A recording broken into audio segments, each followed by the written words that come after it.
The morning sun painted golden streaks across the windows of Kensington Palace as Catherine sat quietly in her favorite chair, a cup of tea growing cold in her hands.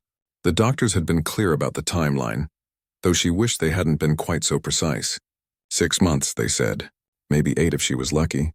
The cancer had spread faster than anyone expected, despite all the treatments and the best medical care money could buy.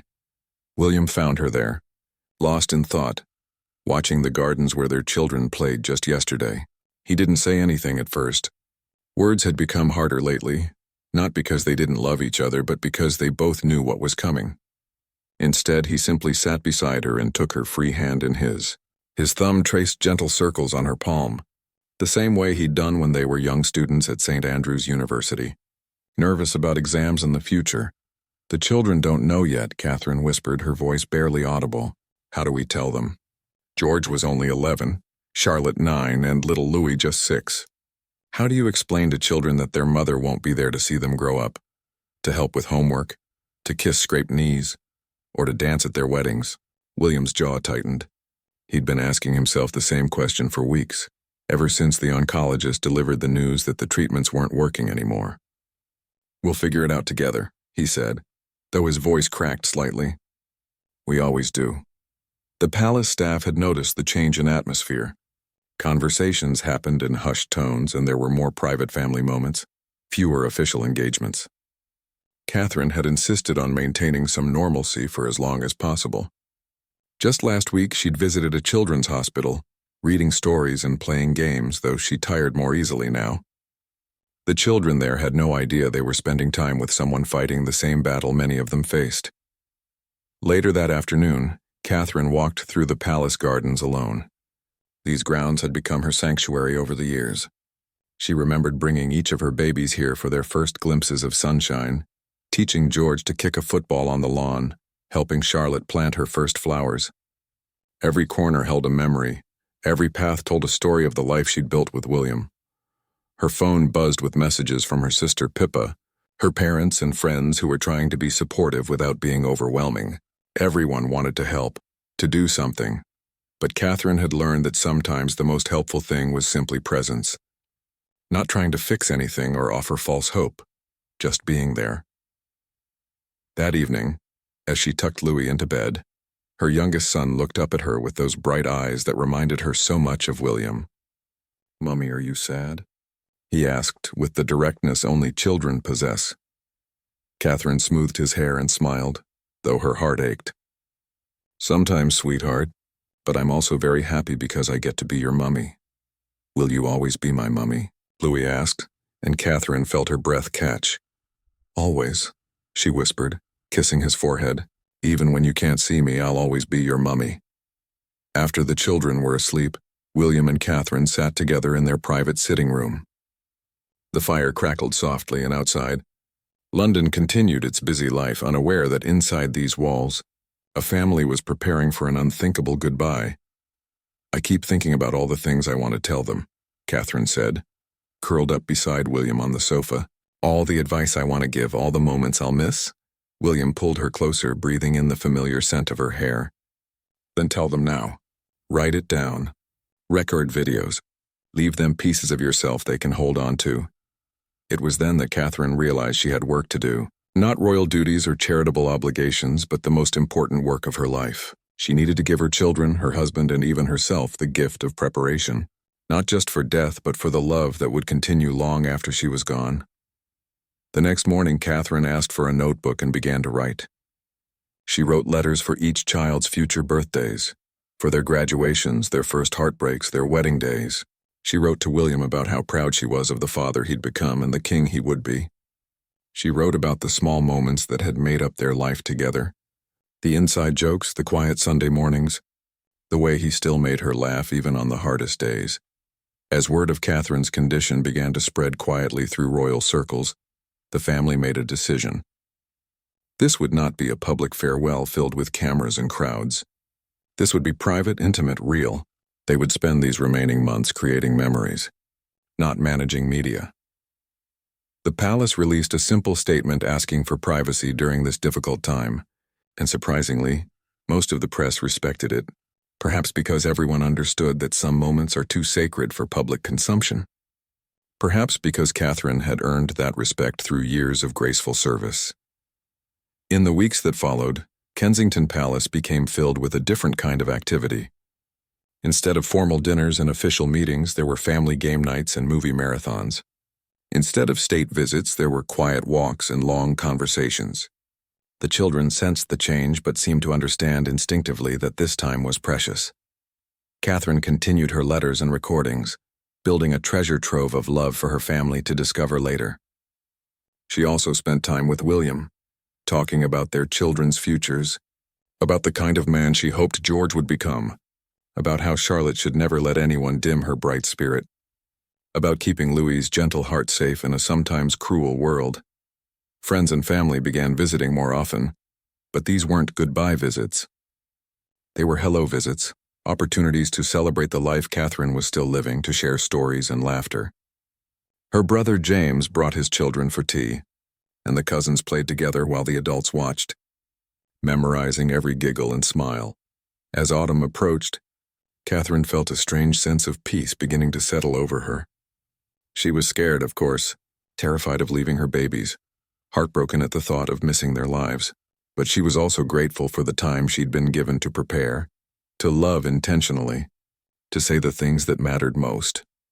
The real goodbye was just beginning, but it wouldn't be filled with regret or words left unsaid. It would be filled with love, carefully preserved and tenderly shared, a gift that would last far beyond her physical presence. October brought shorter days and cooler weather to London, but inside Kensington Palace, warmth filled every room. Catherine had made a decision that surprised everyone, including herself. She wanted to plan her own memorial service, not because she was giving up, but because she wanted it to reflect who she really was, not just who the world thought she should be. "I want sunflowers," she told William one morning as they shared breakfast in their private dining room. "Lots of them. And I want the children's choir from the hospital to sing. Not hymns, but something hopeful." William looked up from his newspaper, his eyes soft but questioning. "I want people to remember joy, not just sadness," Catherine explained. "I want our children to think of celebration when they remember that day, not just grief." The planning became a family project. George, now understanding more about his mother's illness, helped choose the music. He remembered how Catherine always hummed while cooking, how she danced in the kitchen when she thought no one was watching. Charlotte insisted on picking the flowers, choosing bright colors that reminded her of her mother's smile. Even little Louis contributed, suggesting they serve his favorite biscuits because Mummy always makes the best ones. Dr. Sarah Mitchell, Catherine's oncologist, visited regularly now. She'd become more than a doctor. She was a friend who helped the family navigate not just the medical aspects of Catherine's condition, but the emotional journey as well. During one visit, Catherine asked her something unexpected. "Will you speak at the service?" Catherine asked, not about the illness, but about hope. "You've seen so many families go through this. You understand that death isn't the opposite of life, it's part of it." Dr. Mitchell was quiet for a long moment, then nodded. "I'd be honored." As Catherine's strength began to fade more noticeably, the family adapted their routines. Morning walks became shorter strolls through the garden. Evening stories moved from the children's rooms to Catherine's bedroom, where she could rest while still being part of the bedtime ritual. The children seemed to understand instinctively, becoming gentler, more thoughtful, though they still brought their typical childhood energy and chaos. One afternoon, Catherine's parents, Michael and Carol Middleton, came for tea. They'd been visiting more frequently, treasuring these moments with their daughter while trying to be strong for the grandchildren. Carol found Catherine in the nursery that had once belonged to Louis, now converted into a memory room where Catherine kept all the letters and recordings she was creating. "I keep thinking about your first day of school," Carol said, sitting beside her daughter. "You were so nervous, but you marched right in with your chin up. You've always been brave, Kate." Catherine leaned against her mother's shoulder, feeling like a little girl again. "I don't feel brave now. I feel scared and angry and sad." "That's what makes you brave," Carol whispered. "Feeling all of that and still choosing love, still taking care of everyone else. That's the bravest thing of all." The media had largely respected the family's request for privacy, but occasionally, photographers with long lenses tried to capture glimpses of Catherine during her garden walks. William had increased security, but more importantly, he'd spoken directly to several newspaper editors. His message was simple: give them this time. The response had been mostly positive, with many outlets running stories about Catherine's charitable work instead of speculation about her health. Catherine's charitable work had to be scaled back, but she refused to stop entirely. She continued video calls with some of the organizations she supported, offering encouragement and guidance from her bedroom when she couldn't travel. The heads of these charities were struck by her continued dedication, her refusal to make her illness the center of attention. One particularly meaningful call was with Emma Harrison, who ran a support group for mothers with terminal illnesses. Catherine had been quietly supporting the group for months, and Emma had become a close friend. "How do you do it?" Catherine asked during one of their calls. "How do you help other women face this when you're facing it yourself?" Emma smiled from her computer screen. "Because we understand each other in a way no one else can. And because every day we choose to live is a victory, no matter how small." That conversation sparked an idea in Catherine. She asked William to help her set up a fund, not for cancer research, though that was important, but specifically for families saying goodbye. Money for memory-making trips, for professional recordings of bedtime stories, for art therapy sessions where children could express feelings they didn't have words for yet. The Continuing Love Foundation, William suggested when they discussed names. Because that's what this is really about, isn't it? Love that continues. Catherine's relationship with each of her children deepened in different ways during these months. With George, their conversations became more mature. He asked questions about death, about what happens after, about how to take care of Charlotte and Louis. Catherine answered honestly but age-appropriately, helping him understand that being the oldest didn't mean he had to carry adult responsibilities. Charlotte, always the most emotionally intuitive of the three, seemed to sense her mother's need for lightness. She brought drawings and jokes, performed little dances, and insisted on painting Catherine's nails bright pink because sad colors are silly. Her resilience amazed everyone, though Catherine knew the little girl was processing more than she showed. Louis, still so young, lived mostly in the present moment.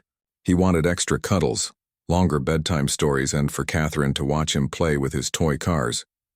His innocence was both heartbreaking and healing, reminding the family that life continued, that joy could coexist with sorrow. The extended royal family had rallied around them in quiet ways. King Charles visited regularly, often bringing books or simply sitting with Catherine in companionable silence.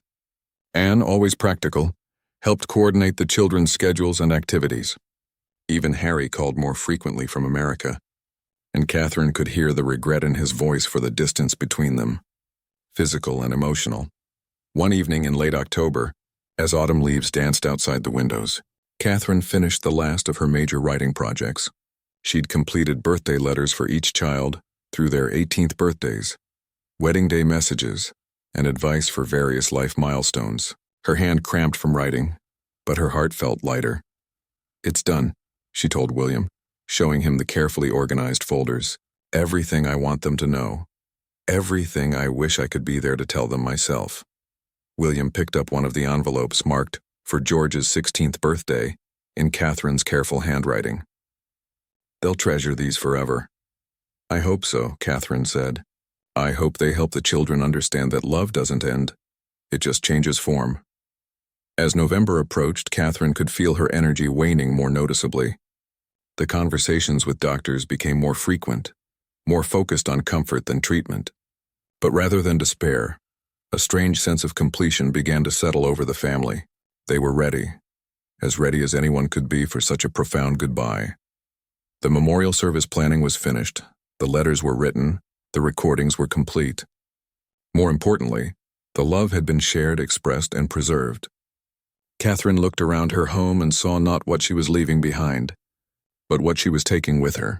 The certainty that her family would be okay, that her love would continue to guide them, and that their story together, while ending one chapter, would never truly end. November arrived with crisp air and the first frost of winter coating the palace gardens. Catherine had always loved this time of year, when the world seemed to pause before the Christmas rush began. Now she found special meaning in the season of letting go, watching the trees release their leaves with such graceful acceptance. The family had established new routines that revolved around Catherine's energy levels.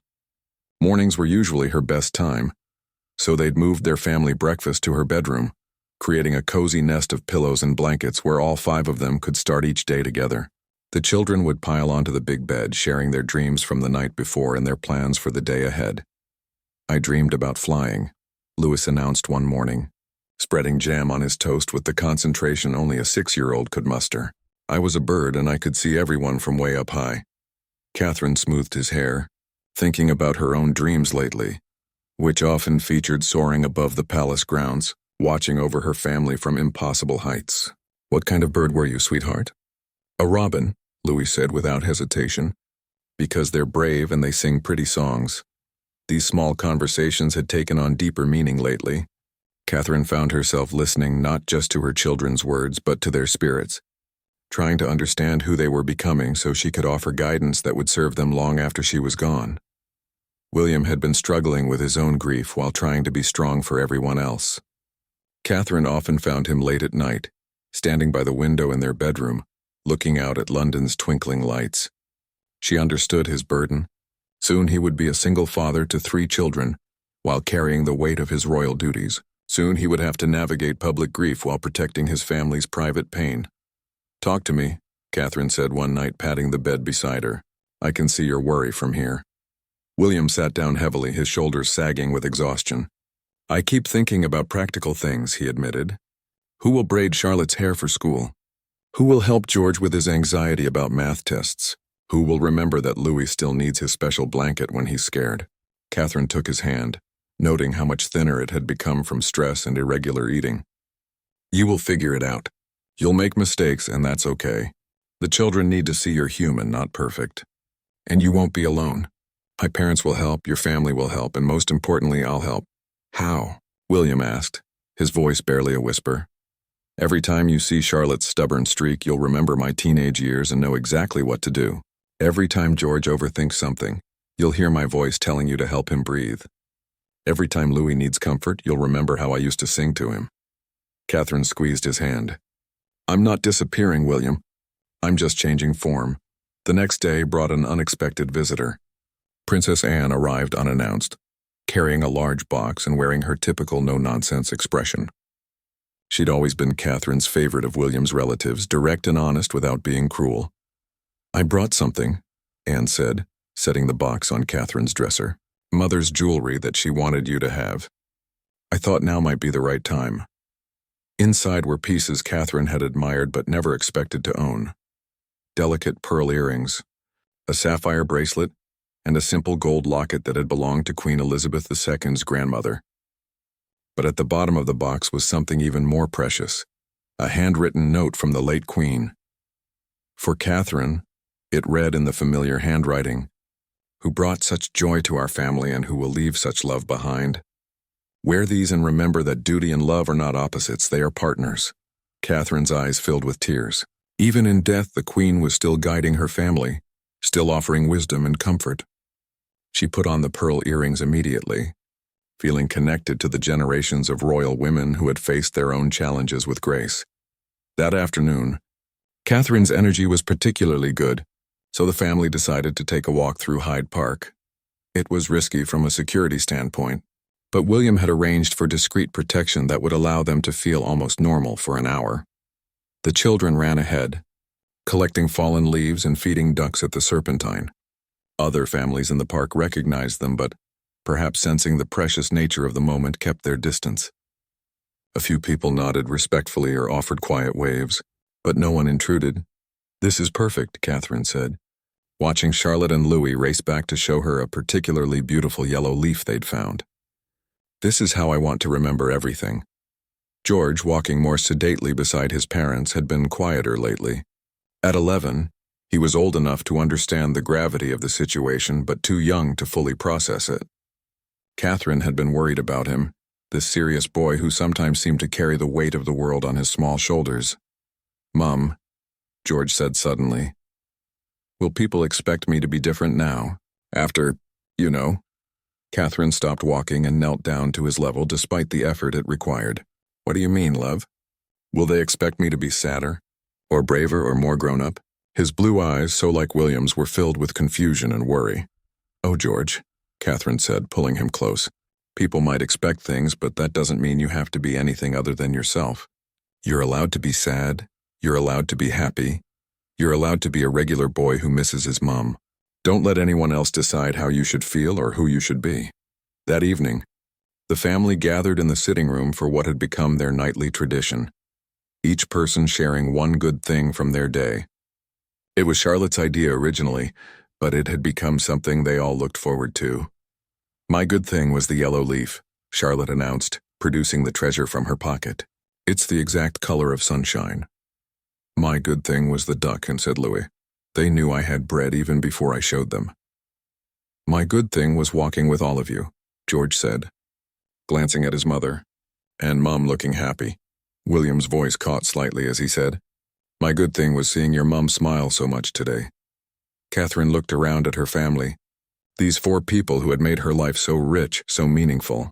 "My good thing was remembering that love multiplies when you share it. Today I shared love with each of you, and somehow I ended up with more than I started with." Later that night, as Catherine was getting ready for bed, she found herself looking at her reflection in the mirror. The cancer had changed her physically, but what she saw wasn't defeat.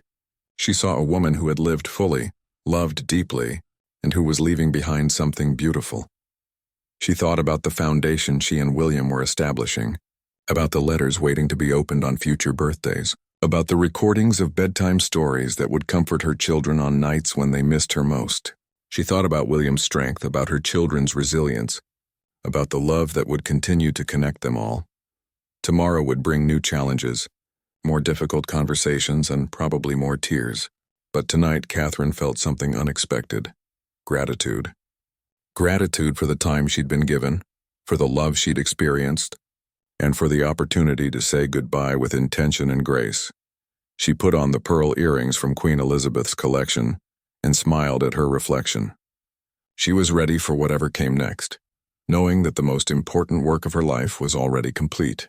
She had loved well, and she had been loved in return. In the end, that was everything. December brought an unexpected gift. Catherine felt stronger than she had in weeks. The doctors couldn't explain it medically, but Catherine understood it spiritually. Sometimes, she believed, the heart finds extra strength when it knows its work isn't quite finished. She used this energy to create one final set of memories with her family. "I want to decorate for Christmas," she announced at breakfast, surprising everyone. The children erupted in cheers while William looked concerned but hopeful. "Not a big formal palace Christmas," Catherine clarified. "A family Christmas. Our Christmas." The next few days transformed Kensington Palace into something magical. Instead of the usual professional decorating team, the family did everything themselves. Catherine supervised from a comfortable chair, directing the hanging of lights and the placement of ornaments while sharing stories about each decoration's significance. "This angel came from our first Christmas together," she told Charlotte, carefully unwrapping a small ceramic figure. "Papa bought it at a little shop in Scotland when we were still at university. I thought it was the most beautiful thing I'd ever seen." Charlotte held the angel reverently, understanding that she was holding a piece of her parents' love story. "Can I put it on the tree?" "Right at the top," Catherine said. "Where angels belong." George had taken charge of the lights, approaching the task with his characteristic seriousness. He tested each string before hanging it, making sure every bulb worked perfectly. "I want it to be bright enough to see from space," he declared, making Catherine laugh. Louis's job was the lower branches, where he hung ornaments with enthusiastic randomness. 3 candy canes clustered together here, a row of silver balls there. His decorating style was chaotic but joyful, much like Louis himself. William documented everything with his camera, capturing not just the formal posed shots but the candid moments. Catherine's face lighting up as she watched the children, Charlotte standing on her tiptoes to reach a high branch, George's concentrated expression as he untangled lights, Louis dancing to the Christmas music playing softly in the background. That evening, as they sat together admiring their work, Catherine made an announcement that would become the most precious gift of all. "I want to record Christmas morning," she said. "Everything. The wrapping paper mess, the excitement, the chaos. I want you to have it forever." Christmas morning arrived with snow falling gently outside the palace windows. Catherine had arranged for professional but discreet video recording, wanting to capture every moment of what she knew would be their last Christmas together as a complete family. The children woke early, as children always do on Christmas morning, but they came to their parents' bedroom first, piling into the big bed for cuddles before the present opening began. Catherine had made sure to wrap gifts for future Christmases, labeled with instructions for William about when to give them. "Open the small red box first," Catherine told Charlotte, who was vibrating with excitement. Inside was a locket identical to the one Catherine wore, containing tiny photos of the whole family. "Now we match, Mummy," Charlotte exclaimed, fastening it around her neck immediately. George's special gift was a journal, leather-bound and beautiful, with his initials embossed on the cover. "For writing down your thoughts," Catherine explained. "Sometimes when we write things down, they become clearer in our minds." Louis received a stuffed robin, soft and red-breasted, to remember his dream about flying. But Catherine had sewn a tiny pocket inside where she'd hidden a note. "When you miss me, hug Robin tight and remember that I'm always watching over you." The video camera captured everything: the children's delighted faces, the gentle chaos of wrapping paper and ribbon, William's tearful smile as he watched his family, and Catherine's radiant joy despite her obvious fatigue. Later that afternoon, as the children played with their new toys, Catherine and William sat together by the Christmas tree. Just the two of them. "Thank you," William said quietly, "for making this so beautiful, for thinking of everything, for being so strong." "Thank you for letting me," Catherine replied, "for understanding that I needed to do this, to leave you with happy memories instead of just sad ones." They sat in comfortable silence, watching the lights twinkle on the tree, listening to their children's laughter from the next room. It was a perfect moment, complete and whole, asking for nothing more than what it already contained. The week between Christmas and New Year's was peaceful. The children were on school holiday, the palace was quiet, and the family existed in a bubble of timeless togetherness. They played board games, watched movies, and took gentle walks through the frost-covered gardens. Catherine's energy was limited, but her spirits remained high. On New Year's Eve, the family held their own private celebration. No champagne, no grand party, just the five of them staying up until midnight, a huge treat for the younger children, to welcome 2025 together. "What are your resolutions?" Catherine asked as they waited for Big Ben to chime. "To be brave like Mummy," Charlotte said without hesitation. "To take care of everyone," George added, making Catherine's heart ache with love and concern for his too serious nature. "To remember to feed the ducks," Louis contributed, making everyone laugh. "To honor the most amazing woman I've ever known," William said, looking directly at Catherine. When it was Catherine's turn, she thought carefully before speaking. "To trust that love is the only thing that really matters, and that love never really ends." As Big Ben struck midnight, they all hugged, and Catherine felt the profound satisfaction of a life well lived and a goodbye well planned. The new year stretched ahead of them, uncertain and challenging, but also full of the love they'd carefully preserved and shared. The first week of January brought a gradual decline in Catherine's condition. She slept more, ate less, and required more help with daily activities, but her spirit remained bright, focused now on the small moments rather than the big picture. She spent hours looking through photo albums with the children, telling them stories about the pictures, helping them understand their own history. She recorded voice messages for future milestones, first days of school, graduations, weddings. Her voice grew weaker, but her words grew stronger, distilled to their essential truth. "Remember," she told each child individually, "you are loved beyond measure. You are capable of incredible things, and you carry the best parts of both Papa and me inside you. When you forget, when life gets hard, when you miss me so much it hurts, remember those three things." Dr. Mitchell visited daily now, monitoring Catherine's comfort rather than fighting the disease. She'd become a friend to the whole family, and her gentle presence helped to normalize what was happening. "How much longer?" William asked during one of her visits when Catherine was napping. "Days, not weeks," Dr. Mitchell said gently, "but she's comfortable and she's ready. That's as much as we can ask for." That evening, Catherine asked William to help her into the garden one last time. Wrapped in blankets and supported by his strong arms, she stood among the bare winter trees and looked up at the stars. "It's beautiful," she whispered, All of it. The whole beautiful, heartbreaking, wonderful mess of it. William held her close, feeling her slight weight against him, memorizing the moment. I love you, he said. Forever and always. Forever and always, Catherine agreed, and in her voice was not sadness but certainty. Love like theirs didn't end with death. It transformed, evolved, continued in new forms. Their story wasn't ending. It was simply changing chapters. The second week of January brought a quietness to Kensington Palace that felt different from the peaceful moments they'd shared during the holidays. Catherine spent most of her time in bed now, surrounded by flowers from the garden she'd loved so much. William had arranged for her favorite roses to be brought inside, filling the room with their gentle fragrance and reminding her of spring days that felt both recent and long ago. The children understood, in the way children do, that something significant was happening. They moved more quietly through the palace halls, spoke in softer voices, and spent long periods simply sitting with their mother, holding her hand or reading to her from their favorite books. Charlotte had appointed herself as Catherine's personal caretaker, bringing carefully drawn pictures and insisting on brushing her mother's hair each morning. It makes you look like a princess, Charlotte would say, carefully working through the tangles with a gentleness that broke William's heart. George had taken to reading aloud from the adventure novels Catherine had introduced him to.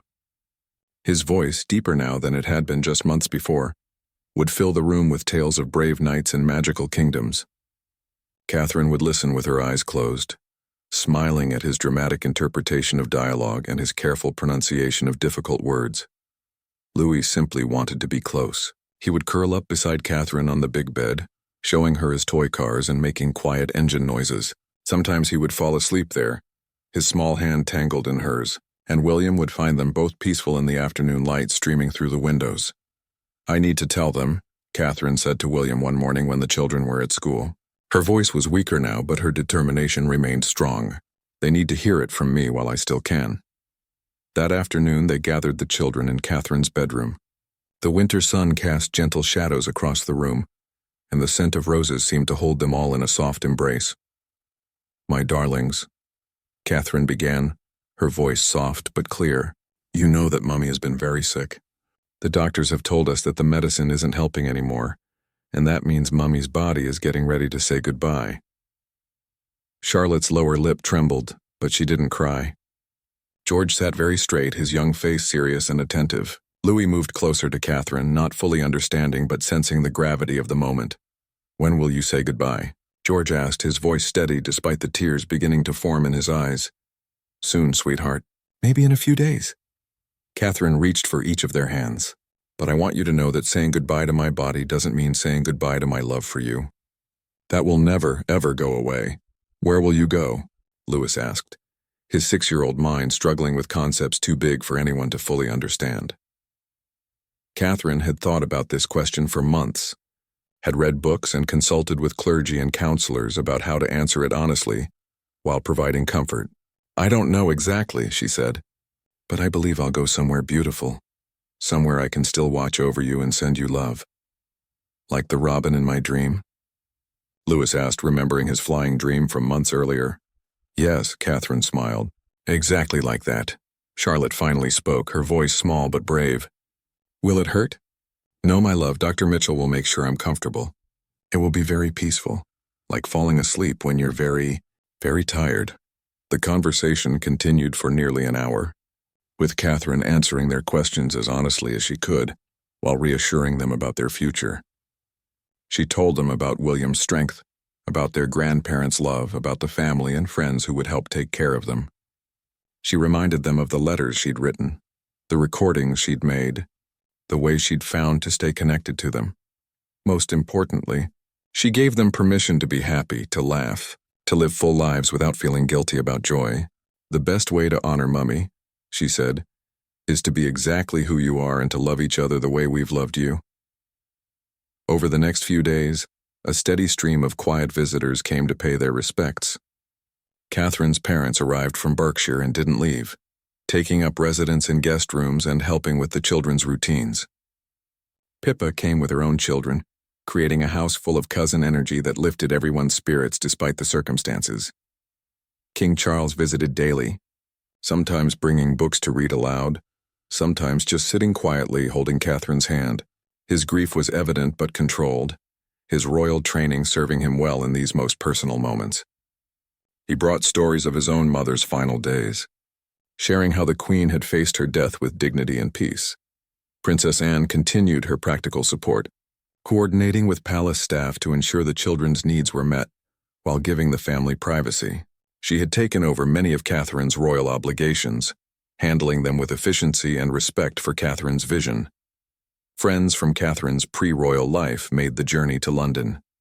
University classmates, childhood friends, women who had known her as Kate Middleton rather than the Princess of Wales. They brought laughter and memories, stories of the girl who had become a princess but never lost her essential self. One afternoon, Emma Harrison from the Mothers Support Group made a special visit. She and Catherine talked for hours about their shared experience, about the strange clarity that came with knowing your time was limited, about the unexpected gifts hidden within terminal illness. "You've done something remarkable," Emma told Catherine. "You've shown the world that it's possible to die with grace while still being completely human. You've been scared and angry and sad, but you've also been loving and generous and brave. That's a gift to everyone who's watching." Catherine had been unaware that the world was indeed watching, though from a respectful distance. The palace had released minimal information, but somehow the story of their private goodbye had captured hearts around the globe. Letters arrived by the thousands from cancer patients finding courage in Catherine's example, from families facing their own losses, from strangers who were simply moved by the love story unfolding behind palace walls. William read some of these letters to Catherine during her wakeful moments. A mother in Australia wrote about how Catherine's approach had helped her talk to her own children about death. A father in Canada described watching his terminally ill wife find strength in Catherine's example. Children from around the world sent drawings and letters, their innocent words carrying profound comfort. "Listen to this one," William said, holding a letter from an 8-year-old girl in Manchester. "Dear Princess Kate, my mummy is sick too, but she says you're teaching her how to be brave. She made me videos for when I'm older, just like you did. Thank you for showing us that love is stronger than being scared." Catherine listened with tears in her eyes, amazed that their private journey had somehow become a source of hope for others. She'd never intended to be an example, had simply been trying to love her family as completely as possible in the time she had left. On a particularly clear January afternoon, Catherine asked to be helped to the window one last time. The winter garden spread below, dormant but not dead, waiting for spring's return. She could see the playground where her children had spent countless hours, the paths where she'd walked with William in the early years of their marriage, the rose garden where she'd found peace during difficult moments. "It's perfect," she whispered to William, who stood beside her, supporting her slight weight. All of it, every single moment was perfect, even the hard ones. That evening, surrounded by her family and feeling more tired than she'd ever been, Catherine settled into sleep knowing that her work was complete. She had loved fully, said everything that needed saying, and prepared her family for a future without her physical presence but rich with her continuing love. The goodbye was no longer approaching. It was here. But it came not as an ending but as a transformation, a change from one form of love to another, from presence to memory, from wife and mother to guardian angel watching over the family she'd shaped with such careful, intentional devotion. January 18th dawned gray and still, the kind of winter morning that seems to hold its breath. Catherine woke before sunrise, feeling strangely peaceful and more alert than she'd been in days. She knew, with the certainty that sometimes comes in life's most profound moments, that this would be her last day with her family. William sensed it too. When he woke and saw her looking out the window at the slowly lightening sky, he didn't need words to understand. He simply moved closer and took her hand, and they watched the sun rise together over London, painting the winter sky in shades of pink and gold. "It's beautiful," Catherine whispered. "I never want to forget this." "You won't," William replied, though his voice caught on the words, "and we never will either." The children seemed to understand as well, arriving for their morning cuddle with unusual gentleness. They climbed into bed carefully, arranging themselves around Catherine like protective angels. No one mentioned school. No one talked about schedules or obligations. This day belonged entirely to love, Tell us the story about how you and Papa met, Charlotte requested, settling against Catherine's shoulder. It was a story they'd heard dozens of times, but somehow they knew they needed to hear it once more. Catherine's voice was soft but steady as she recounted their university days, the friendship that grew into love, the proposal in Kenya, the wedding that the whole world watched, but she focused on the small moments. William making her laugh during study sessions, their first apartment with its terrible heating, the way he'd looked at her when she walked down the aisle at Westminster Abbey. The best part, Catherine concluded, wasn't the palace or the titles or any of that. The best part was building a family together, creating you 3 magnificent children. Dr. Mitchell arrived mid-morning, checking Catherine's comfort levels and adjusting her medication. She'd become so much more than a doctor to this family, and tears filled her eyes as she realized this would likely be her final visit. "Is there anything you need?" she asked Catherine quietly. "Just time," Catherine replied. "A little more time." The afternoon brought a stream of final moments. Catherine's parents sat with her, sharing memories from her childhood, reminding her of the confident little girl who'd always known her own mind. Pippa arrived with photo albums, and together the sisters looked through pictures spanning Catherine's entire life, laughing at terrible haircuts and fashion choices from their youth. King Charles came alone, bringing with him the weight of his role as both monarch and father-in-law. He held Catherine's hand and thanked her for the joy she'd brought to his son, for the stability she'd provided the monarchy, for the grace with which she'd lived her public life. "You've been everything we hoped for and more than we deserved," he told her. "William is a better man because of you. The children are extraordinary because of you, and the family is stronger because of you." As evening approached, Catherine gathered her energy for the most important conversations of her life. She spoke with each child individually, giving them final messages meant just for them. To George, she said, "You have such a good heart, my darling boy. Trust it always. Being future king doesn't mean you have to be perfect, it means you have to be genuine. Take care of Charlotte and Louis, but remember you're still allowed to be a child too." To Charlotte, she whispered, "Never let anyone dim your light, my brave girl. You have a fire in you that can change the world. Be kind, but be fierce when kindness isn't enough. Dance in the kitchen whenever you feel like it." To Louis, she said, "Stay gentle, my sweet boy. The world needs your kindness. When you miss me, look for robins. I'll always find ways to say hello." As night fell, the family gathered in Catherine's bedroom one final time. The children, exhausted by emotion but unwilling to leave, had fallen asleep curled around their mother. Charlotte's head rested on Catherine's shoulder. George held her left hand, and Louis was tucked against her side, still clutching his stuffed robin. William sat in the chair beside the bed, memorizing this final tableau of his complete family. The room was lit only by lamplight and the glow from the fireplace, creating a cocoon of warmth and love around them all. "I'm not scared anymore," Catherine told William, her voice barely audible. "I thought I would be, but I'm not. There's only love here, only gratitude." "I'm scared enough for both of us," William admitted, tears streaming down his face. "Don't be," Catherine said, using what felt like her last reserves of strength to squeeze his hand. "You're going to be an amazing father, William. You already are, and someday when your own time comes, I'll be waiting." They talked quietly through the night, sharing final thoughts, final declarations of love, final promises. Catherine told William about the secret compartment in her jewelry box, where she'd hidden additional letters for the children's future milestones. She reminded him about Louis's fear of thunderstorms, Charlotte's tendency to hide her feelings when hurt, George's need for extra reassurance during times of change. Most importantly, she said as dawn began to lighten the windows again, "Let them see you grieve. Let them know it's okay to miss me, to be sad, to angry sometimes. Don't try to be strong all the time. They need to see that love includes all those feelings." As January 19th dawned, Catherine felt a profound sense of completion. She looked around at her sleeping children, at William's beloved face, at the room where they'd shared so much life together. Everything was exactly as it should be. "I love you," she whispered to her family, though they couldn't all hear her. "Forever and always," William understood. He leaned down and kissed her forehead, tasting salt from both their tears.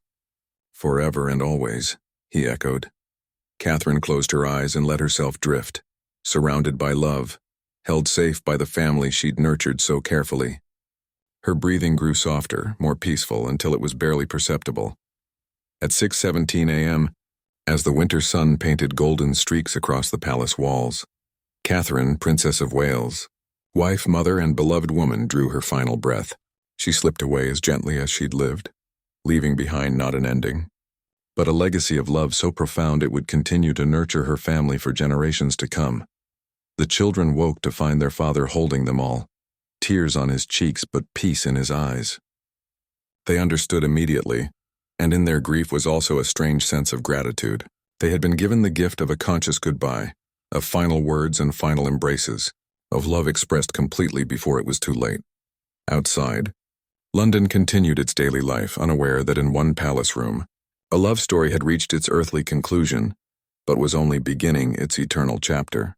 The quiet farewell that had unfolded over months was complete, but the love that had created it would continue to touch millions of hearts around the world. The world learned of Catherine's passing at 8 a.m. through a simple statement from Kensington Palace. It is with the deepest sorrow that we announce the peaceful passing of Catherine, Princess of Wales, surrounded by her loving family. The family requests privacy during this time of grief and asks that their final farewell be respected as the private moment Catherine planned it to be. What followed was unprecedented in modern royal history. Instead of the usual elaborate state funeral, the family honored Catherine's wishes for something more personal, more authentic. The memorial service would be held at St. George's Chapel at Windsor Castle, the same place where William and Catherine had celebrated so many happy family moments. In the 3 days between Catherine's death and the service, something remarkable happened around the world. People began sharing their own stories of love, loss, and conscious goodbyes. Social media filled not with celebrity gossip or political arguments, but with heartfelt tributes to the woman who had shown them a different way to face death. A young mother in Tokyo wrote about how Catherine's example had helped her talk to her children about their grandfather's dementia. A father in Brazil shared how he'd started recording bedtime stories for his daughters after learning about Catherine's legacy project. Families everywhere began having conversations about love, mortality, and what really mattered. The children's hospital where Catherine had made her final public visit created a memory garden, where young patients left drawings and letters. The messages were simple but profound. Thank you for showing us how to be brave. You made dying seem less scary. I hope someone loves me like Prince William loved you. On the morning of the memorial service, January 22nd, London woke to unexpected sunshine. The winter light seemed softer somehow, gentler, as if the city itself was paying tribute. The family had decided the children would attend, understanding that Catherine would have wanted them there, would have wanted them to see love celebrated rather than just mourned. George, Charlotte, and Louis had helped choose their mother's final outfit. The blue dress she'd worn to Charlotte's first school nativity play, paired with the pearl earrings from Queen Elizabeth's collection. She looked peaceful, beautiful, and essentially herself. St. George's Chapel was filled with sunflowers just as Catherine had requested. Instead of somber funeral flowers, the space blazed with golden blooms that seemed to capture sunlight and multiply it. The children's choir from the hospital sang not hymns, but Here Comes the Sun by the Beatles, Catherine's favorite song for dancing in the kitchen. William spoke at the service, his voice steady despite his obvious grief. Catherine didn't want us to be here today mourning what we've lost, he said. She wanted us to celebrate what we've gained from knowing her, from loving her, from being loved by her.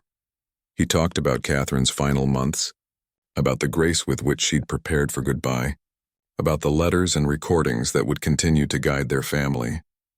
She taught us that love doesn't end with death, he said. It transforms, and in that transformation it becomes even more powerful, even more pure. Dr. Mitchell spoke about hope, about the patients she'd watched find courage in Catherine's example. King Charles read from Catherine's favorite poem, his voice breaking only once. Princess Anne delivered a reading that spoke of love as the only thing that endures beyond physical life.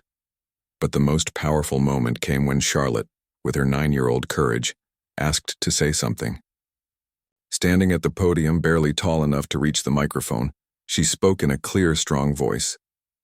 Mummy told us that saying goodbye doesn't mean the love goes away. She said love just changes, like how a caterpillar changes into a butterfly. We're sad that we can't hug her anymore, But we're happy because her love is everywhere now. In the letters she wrote us, in the stories she recorded, in the way Papa takes care of us, in the way we take care of each other. Mummy's love turned into something bigger than just one person could hold. There wasn't a dry eye in the chapel, but the tears were not just of grief. They were tears of recognition, of understanding, of witnessing something profound and transformative. The service concluded with the release of golden balloons, each carrying a message of love written by family and friends. As they rose into the January sky, they seemed to carry with them not just remembrances, but hope for all the families facing similar goodbyes. In the weeks that followed, the continuing love foundation that Catherine and William had established became a beacon for families navigating terminal illness. The simple concept, helping families say goodbye with intention and create lasting legacies of love, resonated around the world. Donations poured in not just from wealthy donors, but from ordinary people who contributed what they could to honor Catherine's vision. The children returned to school gradually, supported by counselors, teachers, and friends who understood they were grieving, not just privately but publicly. George threw himself into his studies with renewed determination. Charlotte channeled her emotions into art, creating beautiful paintings that seemed to glow with inner light. Louis talked to his stuffed robin every night, sharing his day and sending messages to his mother through his dreams. William struggled with single parenthood, just as Catherine had known he would. There were mornings when braiding Charlotte's hair took 3 attempts, evenings when homework ended in tears, nights when thunderstorms sent all 3 children to his bed seeking comfort. But there were also moments of unexpected joy. Louis's first successful bicycle ride, Charlotte's solo in the school concert, George's proud announcement that he'd helped a younger student with math. During these moments, William often felt Catherine's presence so strongly it took his breath away. Not as a ghostly visitation, but as an integral part of who their children were becoming, as an ongoing influence in the love that continued to shape their family. 6 months after Catherine's death, William found Louis in the garden, talking animatedly to a robin perched on a nearby branch. As William approached, he heard his youngest son's side of the conversation. "I lost my first tooth, Mummy. Papa put it under my pillow and the tooth fairy left me a pound. Charlotte says you probably told the tooth fairy to be extra generous because you can't be here yourself. I saved half the money for George's birthday present because you always taught us to think about each other." The robin listened attentively before flying away, and Louis waved goodbye. When he noticed his father watching, he ran over with a bright smile. "Was that Mummy?" William asked, kneeling down to Louis's level. "Maybe," Louis said with the matter-of-fact acceptance that children possess. "Or maybe it was just a robin who wanted to hear about my tooth. But it felt like Mummy." That evening, William opened the letter Catherine had written for their first wedding anniversary after her death. In her familiar handwriting, she'd written, "My dearest William, if you're reading this, it means we've made it through the first year. I hope it's been filled with more laughter than tears, more love than loneliness, more connection than separation. I hope the children are thriving, that you're taking care of yourself, that you've found moments of happiness even in the midst of missing me. Remember that first day we met at university? You were so serious, so worried about doing everything perfectly. I fell in love with that earnestness, but I also spent years teaching you that it's okay to be imperfect, to make mistakes, to be human. Don't forget that now. Be the wonderfully imperfect father I know you are. Let the children see you struggle sometimes, see you figure things out as you go. That's not weakness, darling. That's life. I love you still, I love you always, I love you forever. And I'm so proud of the family we created together. Thank you for giving me the greatest love story of all time." William smiled through his tears, folding the letter carefully and adding it to the collection of Catherine's messages that had become his guidebook for single parenthood. Outside London bustled with its usual energy, but inside Kensington Palace, love continued its quiet work of healing, growing, and transforming grief into gratitude. The quiet farewell Catherine had orchestrated was complete, but its impact continued to ripple outward, touching lives around the world and proving that love, when expressed with intention and grace, truly never ends. It simply changes form, becoming memory, becoming example, becoming the foundation upon which new love stories are built. In the end, Catherine's greatest gift to her family and to the world wasn't her title or her charitable work or even her beauty. It was her demonstration that saying goodbye can be an act of love as powerful as any hello, and that even in death, we can continue to nurture and guide those we leave behind. The love story of William and Catherine didn't end with her death. It was simply transformed, becoming something larger and more enduring than any single life could contain. And in that transformation, millions of people found hope, courage, and the inspiration to love more deeply while they still could.